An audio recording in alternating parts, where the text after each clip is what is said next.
I have never been to a Hot Topic before. I only know what Hot Topic even is through cultural osmosis. Honestly, I know it more as an adjective than as a place. I've literally heard people say, "That's so Hot Topic," before, and I somehow knew exactly what they meant by it.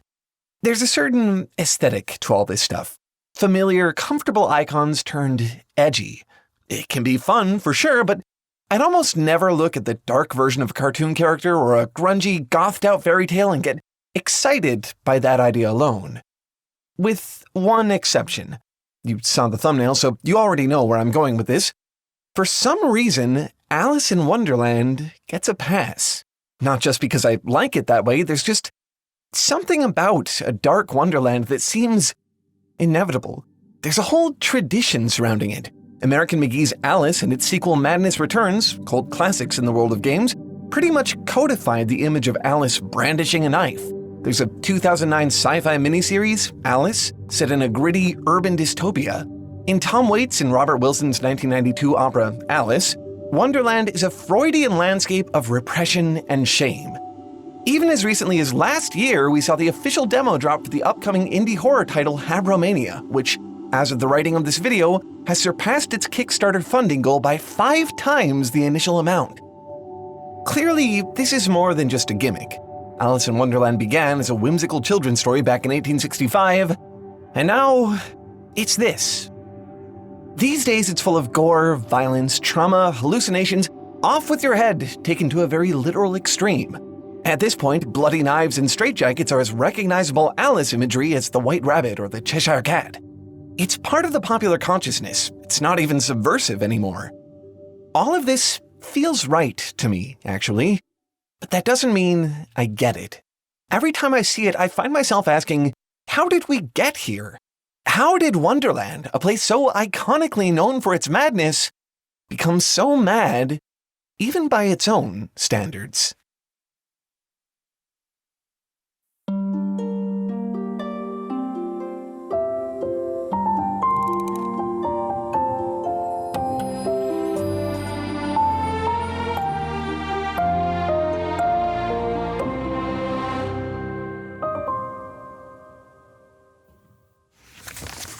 Before we go on, I want to take a moment to tell you about my friend Theo.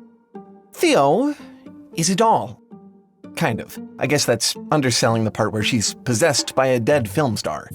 She lives in a sort of trinket purgatory called the Miscellarium. Think of the Black Lodge from Twin Peaks if it were an infinitely large 1920s theater piled up with weird knickknacks. Baby teeth, living taxidermy cats, you get the picture.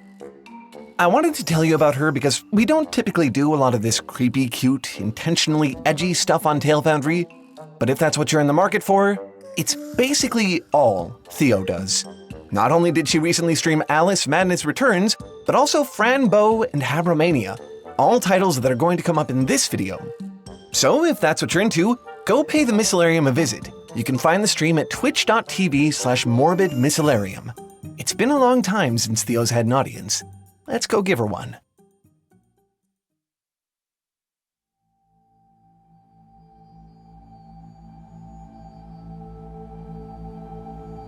Jan Svankmajer's 1988 Alice is a film that I would confidently describe as pure nightmare fuel. It's surreal, slow-paced, claustrophobic. It retells the classic story as a form of make-believe, a series of strange and surprisingly violent games that Alice plays with herself in her room. Her monotone voice is the only one we hear, narrating all the characters' lines. She's bored, almost miserable, all alone in her room. The familiar cast is all there, they just look a bit different. The White Rabbit is a taxidermy puppet, constantly grinding his teeth and leaking sawdust.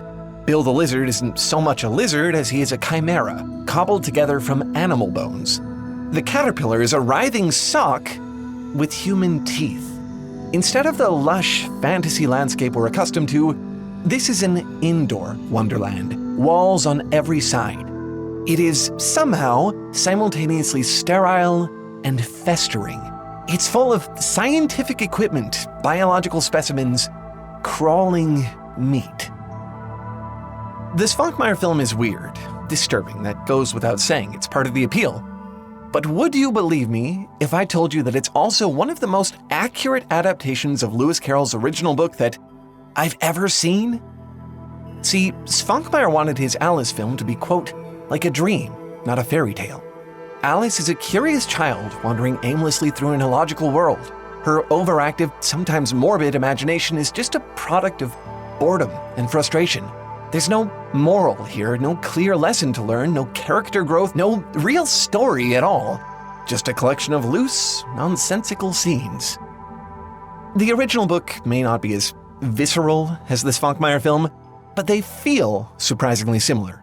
In the book, Wonderland is a frustrating place. The characters are rarely helpful to Alice. The caterpillar and Hatter constantly talk down to her despite their own ridiculous logic. The Queen of Hearts, of course, threatens to behead her, eager to dole out a punishment no matter what Alice does. The Griffin and the Mock Turtle speak in riddles, then berate her for asking reasonable questions. Maybe the palette is more friendly, maybe the environment is less oppressive, but the world of Wonderland is, in both of these works, difficult to navigate. And that's part of why they work. As insufferable as Wonderland's characters are, the story was an instant success with children. It was so popular, Carroll was able to go on to publish a sequel, Through the Looking Glass, and the Nursery Alice, an abridged version for an even younger audience. To Alice in Wonderland scholar Morton and Cohen, its staying power was in its humor. The book gave children a feeling that, quote, the author was sharing a joke with them, not playing one on them. Alice's Adventures in Wonderland seems to punch up at the adult world and all its rules and restrictions. In a time when relatively few books were written for children, the nonsense of Wonderland probably made them feel seen. The original Alice story wasn't supposed to make sense. It's a bizarre, meandering book full of strange riddles, poems, and experimental text formats. Characters argue over nothing. Things just happen for seemingly no reason. Even Alice's very perspective is colored by her own eccentricities. Her mind wanders off on tangents. She questions her own identity. Occasionally, she even ponders her own death. In one scene, she recalls boxing her own ears for cheating at croquet in a game against herself. Svankmajer's film is nightmarish, but he only built on what was there from the start. He aimed to depict the confusion and frustration of childhood, just as Carroll's story did. Maybe all this darkness I've been seeing in the adaptations that followed really was inevitable. After all, it was there from the start. Since Alice first fell down the rabbit hole, Wonderland has always been mad.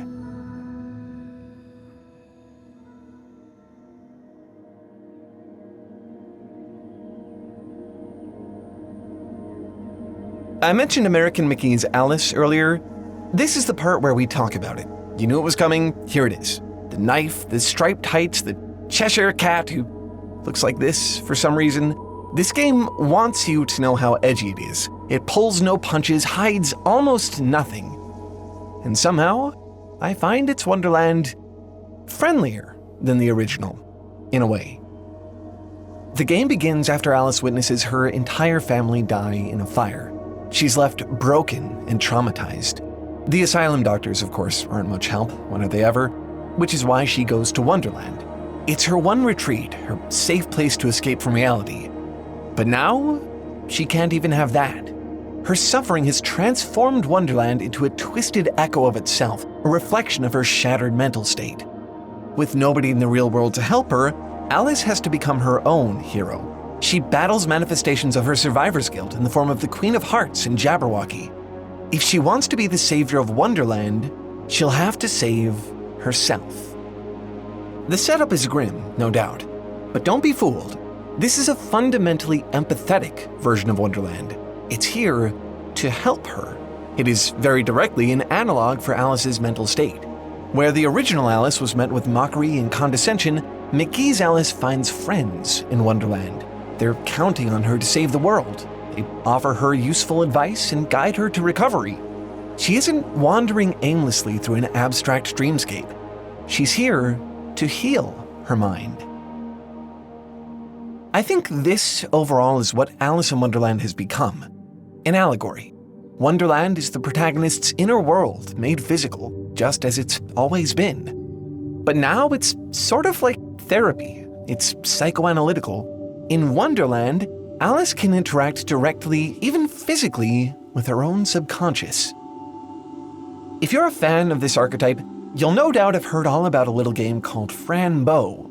It pushes this idea to an extreme. It blurs the lines between the main character's reality and her mental state. Fran is a lot like McGee's Alice. If they met, I think they'd have a lot to talk about. But there's something unique about her situation, something that makes the game especially horrifying. Fran Bow is only 10 years old. She's too young to even fully grasp what she's seeing around her in the asylum. Violence, child abuse, human experiments. To even make sense of her living nightmare, Fran needs to take a pill that allows her to see into a parallel reality. It reveals her world for what it really is.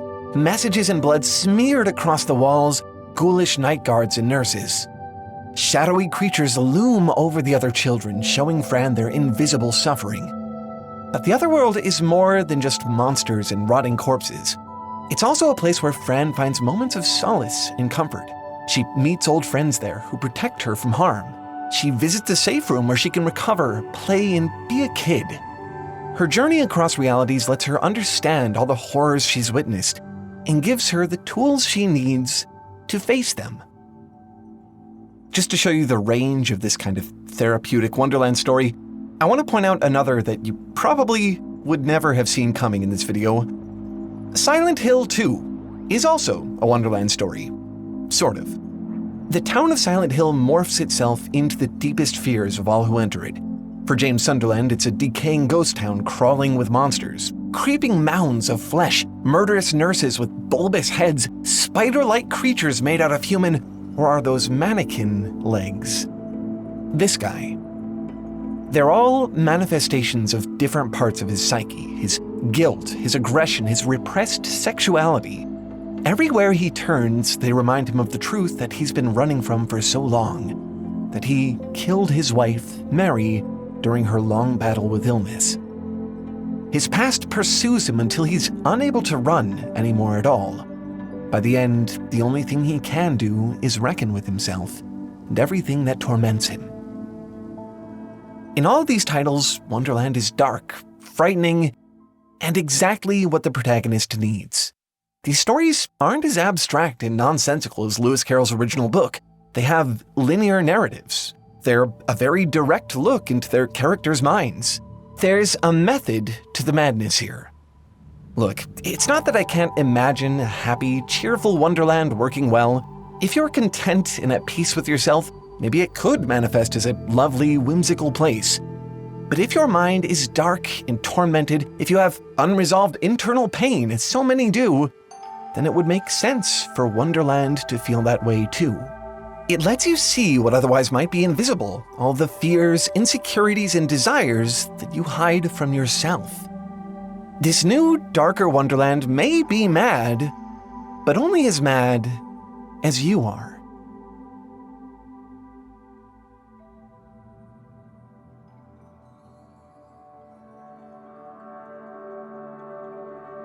By now, you're probably noticing a clear trend with these dark Alice derivatives. Usually they're not just dark because they're graphic or violent or scary. They deal with some pretty heavy themes. Trauma, mental health, depression. There's gravity to all of this, of course.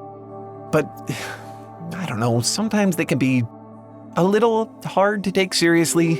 I mean, they combine all these real mental health issues with a children's book from the Victorian era. When you see the white rabbit covered in blood, Alice brandishing a knife, the hot topification of it all, I wouldn't blame you for thinking it's a bit silly. And yet, when I look at American McGee's Alice games, that edginess is exactly what I find so endearing. It's almost painful how sincere they are. The themes of guilt and recovery are so on the nose, there really isn't even a pretense of subtlety about them. In a way, I suppose that could make them feel indelicate or clumsy, but to me, it really just feels passionate. They're imperfect, but they bleed sincerity. They're earnest and refuse to apologize for it. Okay, look, I'm not going to dwell on it, I promise, but I really need to bring up Tim Burton's 2010 Alice adaptation for just a second here. Not because I want to particularly, just because it's a really good point of reference for this. At first glance, the movie seems to be a lot like the McGee games. It's full of moody color palettes and tragic characters, doesn't skimp out on the violence. It's undeniably edgy, but it doesn't quite give me the same feeling. Burton's Wonderland, very pointedly, is not a therapy session. Wonderland, or Underland as the film insists on calling it, isn't just a dream. Every character has a name and backstory. There's developed world building here. It's completely external to Alice. It's a fully realized world, not a manifestation of madness.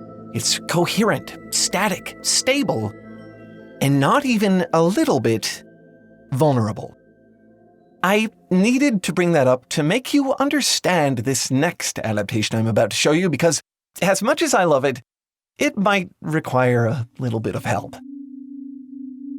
This is Alice in Dreams, an analog horror series by EXP Goat on YouTube. It's a webcore fever dream, a collage of bizarre images and sound clips. The characters move like paper dolls. It blends Victorian imagery with 2010's creepypasta spookiness. It's a niche little online project, and probably one of my favorite adaptations of Alice in Wonderland. The Wonderland of Alice in Dreams is hauntological. It's nostalgic, but seems to exist outside of time and space. The series draws inspiration from Carol's book, Franbo, McGee's Alice, even Svankmajer. It's a love letter to internet culture and all the Alice derivatives that came before it.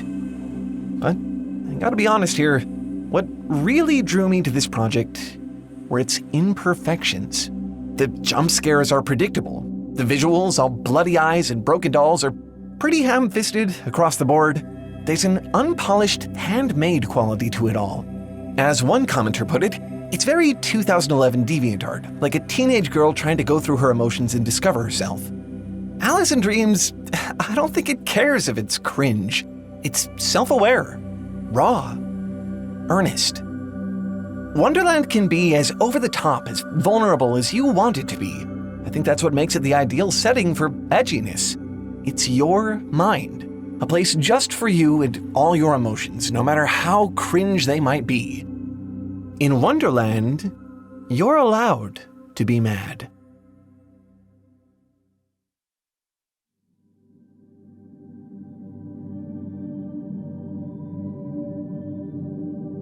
For all I've said about earnesty and passion, I still think some of these edgy Wonderlands look sort of ridiculous from the outside.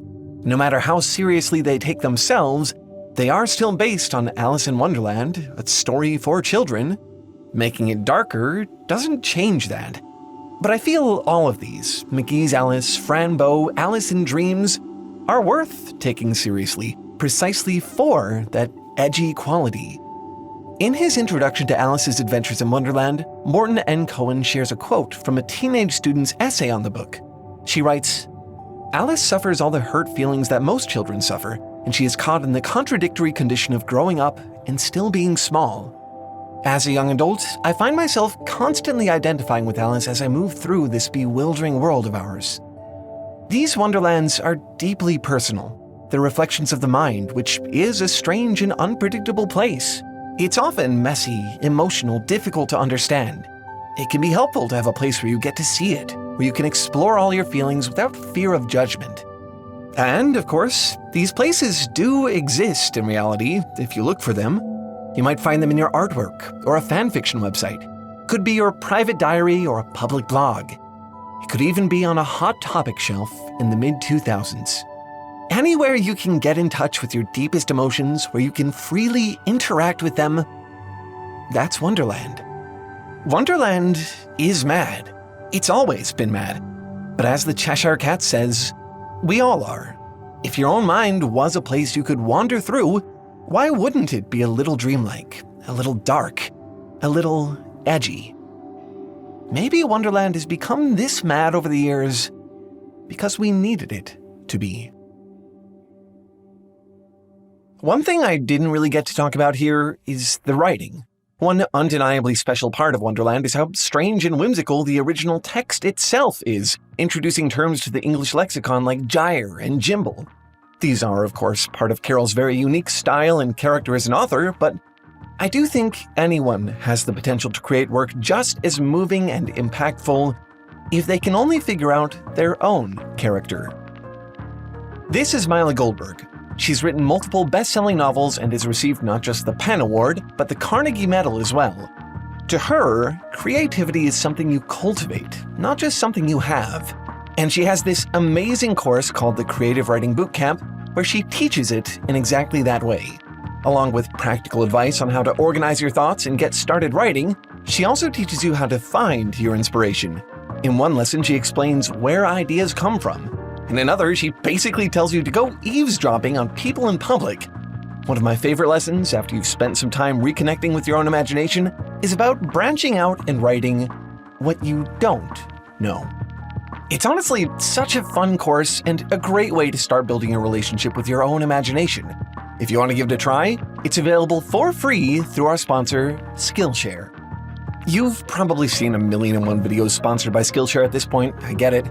But honestly, it works.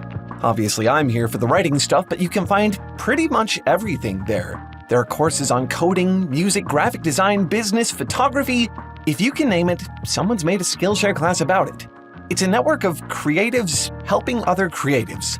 They're sharing their skills, one creator to another. If you're a writer looking for inspiration, I really can't recommend the Creative Writing Bootcamp enough. It's just very, very good. I hope you'll go check it out. It'll cost you literally nothing if you go now, because the first 500 people who use our link or scan the QR code on screen will get access to the course and everything else Skillshare has to offer for free. 1 whole month of access, 1 whole month of expert guidance. And then if it's not for you, cancel and never pay a dime. But at least give it a shot. I really think you'll love this course. Again, click the link in the description or scan the QR code on screen to get started for free. Anyway, that's all for this one. Thanks for watching and keep making stuff up. I'll see you next week. Bye!